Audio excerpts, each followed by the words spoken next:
YouTube friends, what's going on? David Lee back with a brand new video, and today we are talking about dynamic range. Now, dynamic range is basically this. It's the information between the darkest part of your image, so your blacks, your shadow area, and the brightest parts of your image, so your whites and your highlight areas. But regardless of how much dynamic range your camera has, you have to make a decision when you're filming.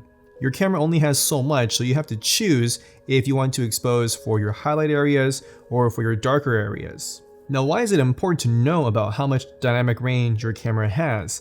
Well, if you want to make things look more cinematic, if that is your goal, in order to have that, usually you want to be able to save as much of your highlight information as possible. So back here, this is, I don't even know what this is. It's like a Japanese blind thing that I bought a year or two ago. And I have it just really for decoration, but as you can see, the entire thing is mostly white. So in order for me to expose for this guy, which is like pure white, and also to be able to have enough exposure on my face, sometimes you need to make a sacrifice. Do I want to have, the highlight information exposed properly and know that I have to give away some of the exposure of my face? Or do I blow this out completely? This could even be a window, which actually behind here, there is a window.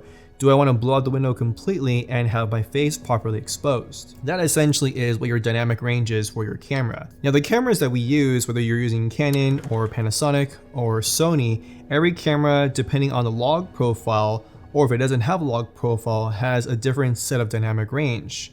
So for instance, with the Sony A7Rii Mark II, it has about 15 stops of dynamic range if you're shooting in still photography, so shooting with RAW. But if you take that into the context of recording video, you have about 12 stops of dynamic range using S-Log2. If you aren't using S-Log2, then you have anywhere between like 10.5 or 11 stops, which is not bad. But if you want to be able to keep your highlight and shadow areas, you need to shoot in S-Log2 to get those 12 stops of dynamic range. Now, ISO is another thing that dictates your dynamic range. So for instance, let's keep using the S-Log2 example. With the Sony A7Rii Mark II, the base ISO is 800, meaning my maximum dynamic range is 800 ISO. If I go above 800, say 1600 or 2000, I start to lose the amount of dynamic range possible for the camera. So again, just because I'm using S-Log2 doesn't mean I'm gonna get 12 stops if I'm at ISO 6400 shooting something in low light. So if you're moving around your ISO, whether that be higher or lower, regardless of the camera you're using, for the most part, if you're using like a Canon C100, Canon 5D Mark IV, Canon 1DCs, any of the Sony Alpha lines, the more you move your ISO, then the less dynamic range you're getting.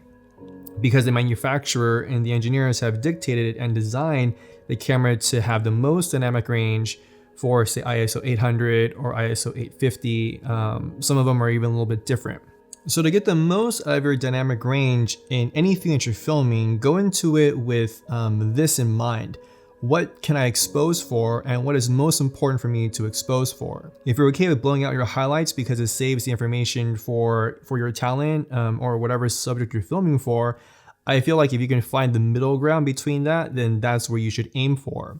However, if you know you need to blow out the highlights because there's no other way to properly expose for your subject, I think it's okay in this day and age to let the highlights go, because it's better to be able to see the thing that's really more important, like the focal point, the focus point. It's more important to see him, her, or it than it is to see, a window or something like that, that really isn't important. If you're trying to save what is outside and also what you're filming, then you need lights, you need reflectors, a bounce card, you need ND filters or variable ND filter. So that way you're controlling the exposure the way you want it. But as most of us know, that requires time, that may require another person helping you. And if you're filming in an area that you don't want to be filming in, or you want to be filming in, but you're not allowed to film there, things to consider, right? So dynamic range is important to know. It's important to know what it is, how you can maximize it based upon your camera and your picture profile, ways to increase or decrease dynamic range depending on what you're going for.